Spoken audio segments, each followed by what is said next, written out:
Price lord, hallelujah. ದೇವರ ನಾಮಕ್ಕೆ ಸ್ತೋತ್ರವಾಗಲಿ. ಪ್ರಾರ್ಥನೆ ಮಾಡಿಕೊಳ್ಳೋಣ. ಸರ್ವ ಸೃಷ್ಟಿಕರ್ತನಾದಂಥ ತಂದೆ, ಮಗ, ಪರಿಶುದ್ಧನಾದಂಥ ತ್ರಿಯೇಕ ದೇವರೇ, ನಿಮ್ಮ ಪರಿಶುದ್ಧ ನಾಮಕ್ಕೆ ಸ್ತೋತ್ರವಾಗಲಿ ಸ್ವಾಮಿ.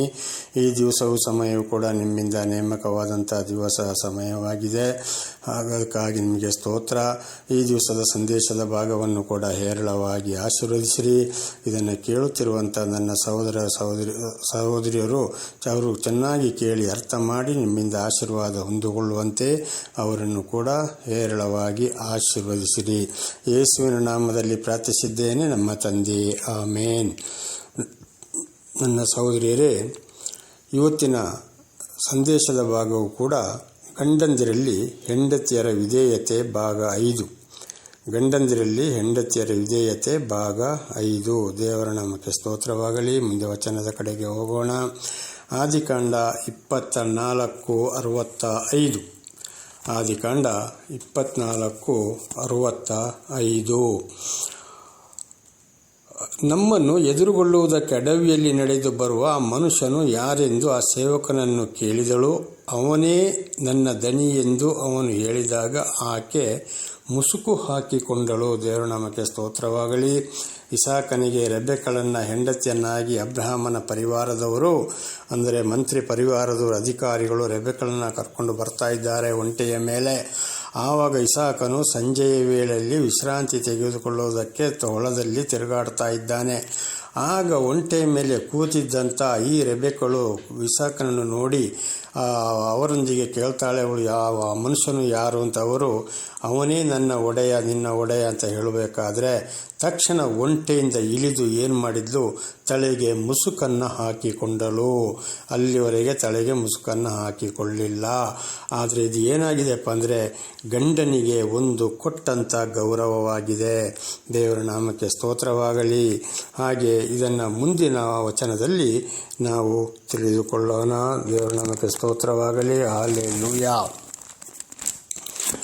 1 ಕೊರಿಂಥಿಯರಿಗೆ 11ನೇ ಅಧ್ಯಾಯ 5ನೇ ವಚನ. 1 ಕೊರಿಂಥಿಯರಿಗೆ 11:5. ತಲೆಯ ಮೇಲೆ ಮುಸುಕು ಹಾಕಿಕೊಳ್ಳದೆ ಪ್ರಾರ್ಥನೆಯನ್ನಾಗಲಿ ಪ್ರವಾದನೆಯನ್ನಾಗಲಿ ಮಾಡುವ ಸ್ತ್ರೀಯು ತನ್ನ ತಲೆಯನ್ನು ಅವಮಾನಪಡಿಸುತ್ತಾಳೆ. ಇಲ್ಲಿ ಪ್ರಾರ್ಥನೆ ಮಾಡುವಾಗ ಆಗಲಿ, ಯಾವುದೇ ವಿಚಾರವೊಂದು ಗಂಡಸರ ಹತ್ರ ಮಾತನಾಡುವಾಗಲಿ ಅಥವಾ ದೇವರ ವಿಷಯ ಮಾತಾಡುವಾಗ ಆಗಲಿ ತಲೆಗೆ ಮುಸುಕನ್ನು ಹಾಕಿಕೊಳ್ಳಲೇಬೇಕು. ಸ್ತ್ರೀಯು ಮುಸುಕಿಲ್ಲದಿರುವ ತಲೆಯನ್ನು ಬೋಳಿಸಿಕೊಂಡಿರುವುದು ಒಂದೇ. ಒಂದು ವೇಳೆ ಮುಸುಕು ಇಲ್ಲದೆ ಹೋದರೆ ತಲೆಯನ್ನು ಬೋಳಿಸಿಕೊಂಡಿರುವುದು ಒಂದೇ. ಅಂದರೆ ಇದರ ಕಾರಣ ಏನಪ್ಪ ಅಂದರೆ ಪ್ರಾರ್ಥನೆಯಲ್ಲಾಗಲಿ ವಾಕ್ಯವನ್ನು ಬೋಧನೆ ಮಾಡುವಾಗ ಆಗಲಿ ಯಾವುದೇ ಕಾರಣವಾಗಲೂ ಕೂಡ ಒಂದೇ ಒಂದು ಕೂದಲು ಹೊರಗಡೆ ಕಾಣದ ಹಾಗೆ ಸಂಪೂರ್ಣವಾಗಿ ಸ್ತ್ರೀಯರು ಮುಸುಕನ್ನು ಹಾಕಿಕೊಂಡಿರಬೇಕು. ಹಾಗೆ 6ನೇ ವಚನ, ಸ್ತ್ರೀಯು ಮುಸುಕು ಹಾಕಿಕೊಳ್ಳದಿದ್ದರೆ ಆಕೆಯು ಕೂದಲನ್ನು ತೆಗೆಸಿಬಿಡಬೇಕಷ್ಟೇ. ಆದರೆ ಕೂದಲನ್ನು ಕತ್ತರಿಸಿಕೊಳ್ಳುವುದಾಗಲಿ ತಲೆ ಬೋಳಿಸಿಕೊಳ್ಳುವುದಾಗಲಿ ಸ್ತ್ರೀಗೆ ಅವಮಾನಕರವಾಗಿದ್ದರೆ ಆಕೆಯು ಮುಸುಕನ್ನು ಹಾಕಿಕೊಳ್ಳಲಿ. ಒಂದು ವೇಳೆ ಮುಸುಕು ಹಾಕಿಕೊಳ್ಳದಿದ್ದರೆ ಖಂಡಿತವಾಗಿ ಆ ಕೂದಲನ್ನು ಏನು ಮಾಡಿಬಿಡಲಿ, ತಲೆಯನ್ನು ಬೋಳಿಸಿಕೊಳ್ಳಿ ಅಥವಾ ಸಂಪೂರ್ಣವಾಗಿ ಕತ್ತರಿಸಿ ಬೋಳು ತಲೆಯನ್ನಾಗಿ ಮಾಡಿಕೊಳ್ಳಲಿ ಎಂಬುದಾಗಿ. ಆದರೆ ಕಡ್ಡಾಯವಾಗಿ ಸ್ತ್ರೀ ಅಂದರೆ ಮದುವೆಯಾದವಳು. ಹಾಗೆ ಇಲ್ಲಿ ನೋಡಿ, ಹಿಂದಿನ ವಚನವನ್ನು ನೋಡಿಕೊಂಡೇವೆ. ಇಸಾಕನನ್ನು ನೋಡಿ ಇಸಾಕನು ನಿನ್ನಾದ ಒಡೆಯನೆಂಬುದಾಗಿ ಅಬ್ರಹಾಮನ ಪರಿವಾರದವರು ತಿಳಿಸಿದಾಗ ತಕ್ಷಣ ಇಳಿದು ಮುಸುಕನ್ನು ಹಾಕಿಕೊಂಡಳು. ಗಂಡನಿಗೆ ಗೌರವವನ್ನು ಸೂಚಿಸಿದಳು.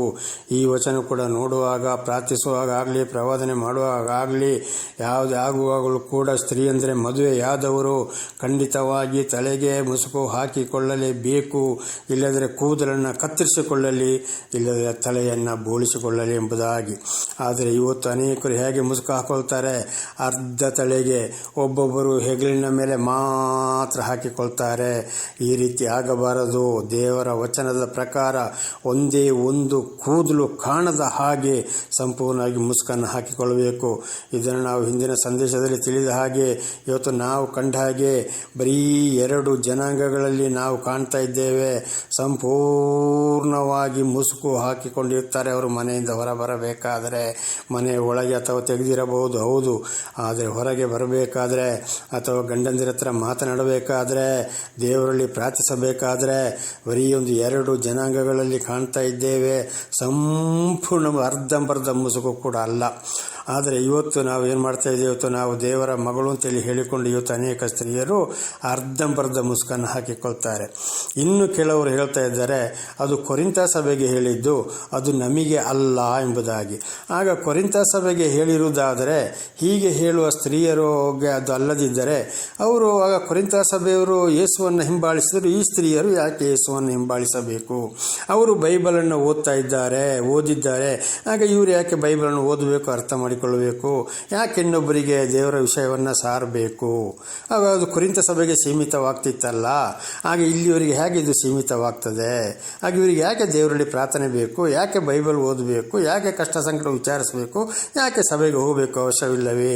ಆದರೆ ನನ್ನ ಸಹೋದರಿಯರೇ, ಇಂಥ ಅನೇಕ ಸ್ತ್ರೀಯರ ಮಾತನ್ನು ಕೇಳಕ್ಕೆ ಹೋಗಬೇಡಿರಿ.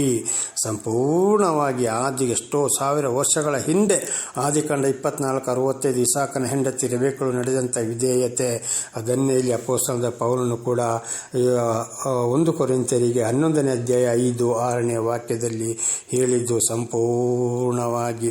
ಇದನ್ನು ಒಂದ್ಸಲ ಕರ್ನಾಟಕ ರಾಜ್ಯದ ಒಂದು ಜಿಲ್ಲೆಯಲ್ಲಿ 3 ದಿವಸದ ಒಂದು ಪ್ರಾರ್ಥನಾ ಕೂಟಕ್ಕೆ ನಾನು ಹೋದಾಗ ಪ್ರತಿ ದಿವಸ ಇದನ್ನು ಬೋಧನೆ ಮಾಡಿ ಮಾಡಿ ಮಾಡಿ ಒಂದೇ ಒಂದು ಸ್ತ್ರೀ ವಾಕ್ಯಕ್ಕೆ ವಿಧೇಯಳಾದಳು.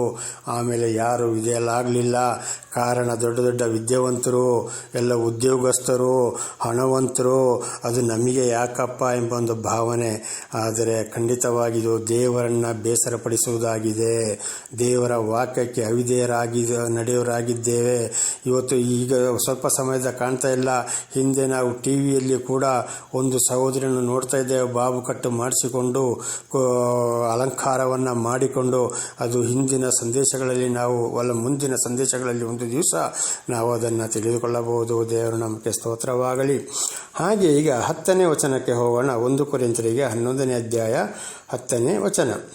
ಹೀಗಿರುವುದರಿಂದ ದೂತರ ನಿಮಿತ್ತವಾಗಿ ಸ್ತ್ರೀಯು ಪುರುಷನ ಅಧಿಕಾರ ಸೂಚಿಸುವ ಮುಸುಕನ್ನು ತಲೆಯ ಮೇಲೆ ಹಾಕಿಕೊಂಡಿರಬೇಕು. ನೋಡಿ, ಇಲ್ಲಿ ಈ ವಚನ ಬಹಳ ಚೆನ್ನಾಗಿ ನಾವು ಇದನ್ನು ಗಮನದಲ್ಲಿಟ್ಟುಕೊಳ್ಬೇಕಾಗ್ತದೆ. ನನ್ನ ಸಹೋದರಿಯರೇ, ಸ್ತ್ರೀಯರಾದ ನೀವು, ಹೆಂಡತಿಯರಾದ ನೀವು ಖಂಡಿತವಾಗಿ ತಲೆಗೆ ಮುಸುಕು ಹಾಕೊಳ್ಳದಿದ್ದರೆ ಆ ದೂತರಿಗೂ ಕೂಡ ಗೌರವ ಕೊಡೋದಿಲ್ಲಂತೆ ಸ್ತ್ರೀಯರು.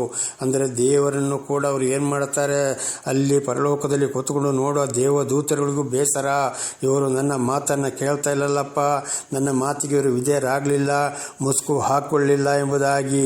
ಇಲ್ಲಿ ದೂತರಿಗೂ ಕೂಡ ಬೇಸರ. ಸ್ತ್ರೀಯರು ಸಂಪೂರ್ಣವಾಗಿ ಮುಸುಕು ಹಾಕೊಳ್ಳದಿದ್ದರೆ, ಪ್ರಾರ್ಥನೆ ಸಮಯದಲ್ಲಿ, ಪ್ರವಾದನೆ ಸಮಯದಲ್ಲಿ, ಗಂಡನ ಹತ್ರ ಮಾತನಾಡುವ ಸಮಯದಲ್ಲಿ, ಗಂಡನ ಎದುರುಗಡೆ ನಿಲ್ಲುವ ಸಮಯದಲ್ಲಿ ಮುಸುಕು ಹಾಕೊಳ್ಳದಿದ್ದರೆ ದೇವರ ದೂತರಿಗೂ ಬೇಸರ. ಅಂದರೆ ಪರಲೋಕದಲ್ಲಿ ದೇವರಿಗೂ ಕೂಡ ಅಲ್ಲಿ ಏನಾಗ್ತದೆ, ಬೇಸರ.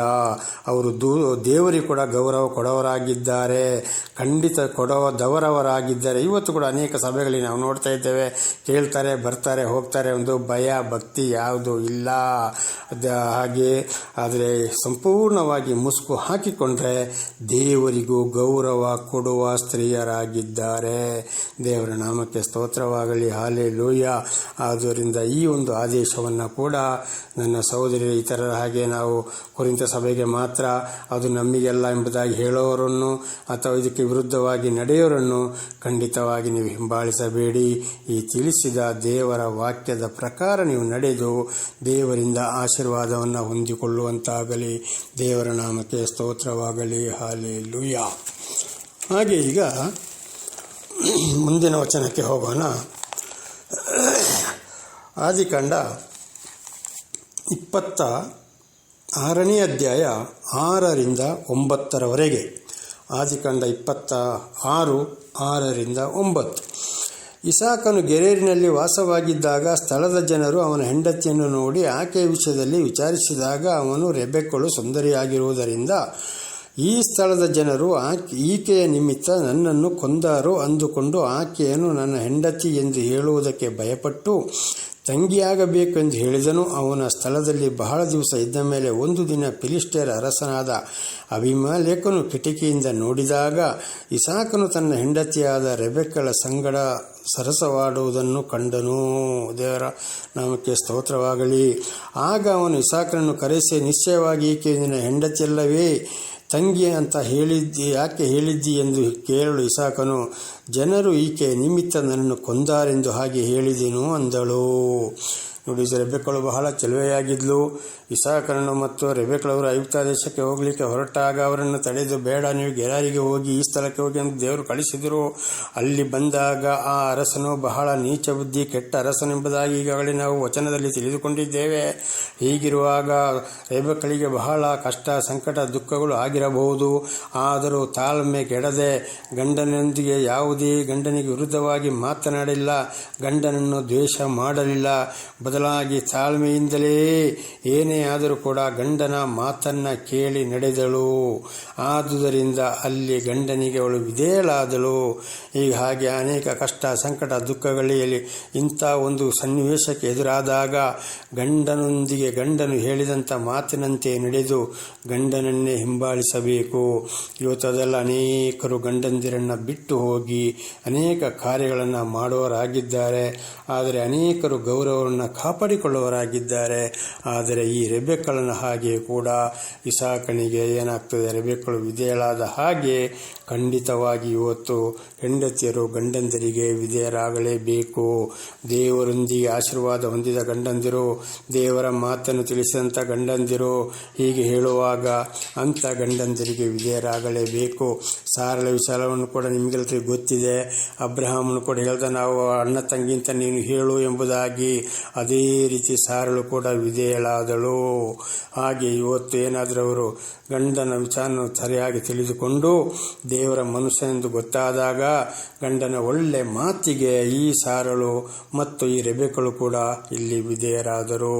ದೇವರ ನಾಮಕ್ಕೆ ಸ್ತೋತ್ರವಾಗಲಿ. ಹಾಗೆ ಇವತ್ತು ನನ್ನ ಸಹೋದರಿಯರೇ, ಗಂಡದಿರನ್ನು ಸರಿಯಾಗಿ ಅರ್ಥ ಮಾಡಿಕೊಂಡು ಅವರು ದೇವರೊಂದಿಗೆ ಜೀವಿಸುವಾಗ ದೇವರೊಂದಿಗೆ ಒಳ್ಳೆ ರೀತಿ ಹೇಳಿದಂಥ ಮಾತಿಗೆ ವಿಧೇಯರಾಗಿ ಗಂಡನನ್ನು ಮೆಚ್ಚಿಸಿ ಗಂಡನೊಂದಿಗೆ ಸರಿಯಾಗಿ ವಿಧೇಯತೆ ಜೀವಿಸಿದರೆ ಮಾತ್ರ. ಈಗ ಇಲ್ಲಿ ಆ ನೋಹನ ಹೆಂಡತಿಯರು ವಿಧೇಯರಾದರು, ಸಾರಳು ವಿಧೇಯಳಾದ್ಲು, ಆಮೇಲೆ ರೆಬೆಕ್ಕಳು ವಿಧೇಯಳಾದ್ಲು ಎಂಬುದನ್ನು ನಾವು ನೋಡಿದ್ದೇವೆ. ದೇವರಿಂದ ಸರಿಯಾಗಿ ಆಶೀರ್ವಾದವನ್ನು ಹೊಂದಿದಂಥ ಕುಟುಂಬ ಇವರದ್ದಾಗಿದೆ. ದೇವರ ನಾಮಕ್ಕೆ ಸ್ತೋತ್ರವಾಗಲಿ. ಹಾಲೆಲೂಯ. ಪ್ರಾರ್ಥನೆ ಮಾಡಿಕೊಳ್ಳೋಣ. ಸರ್ವ ಸೃಷ್ಟಿಕರ್ತನಾದಂಥ ತಂದೆ, ಮಗ, ಪರಿಶುದ್ಧನಾದಂಥ ತ್ರಿಯೇಕ ದೇವರೇ, ನಿಮ್ಮ ಪರಿಶುದ್ಧ ನಾಮಕ್ಕೆ ಸ್ತೋತ್ರವಾಗಲಿ. ಸ್ವಾಮಿ, ಈ ದಿವಸದ ಸಂದೇಶವನ್ನು ಕೂಡ ನನ್ನ ಸಹೋದರಿಯರಿಗೆ ನೀವು ತಿಳಿಸಲು ಆಶೀರ್ವಾದ ಮಾಡಿದ್ದೀರಿ.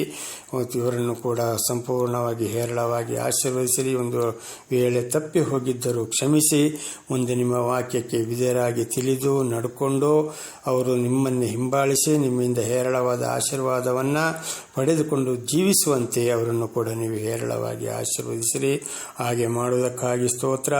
ಯೇಸುವಿನ ನಾಮದಲ್ಲಿ ಪ್ರಾರ್ಥಿಸಿದ್ದೇನೆ, ನಮ್ಮ ತಂದೆ, ಆಮೇನ್. ಇದನ್ನು ಕೇಳುತ್ತಿರುವಂಥ ನನ್ನ ಸಹೋದರಿಯರೇ, ನಿಮಗೂ ನನ್ನ ಧನ್ಯವಾದಗಳು.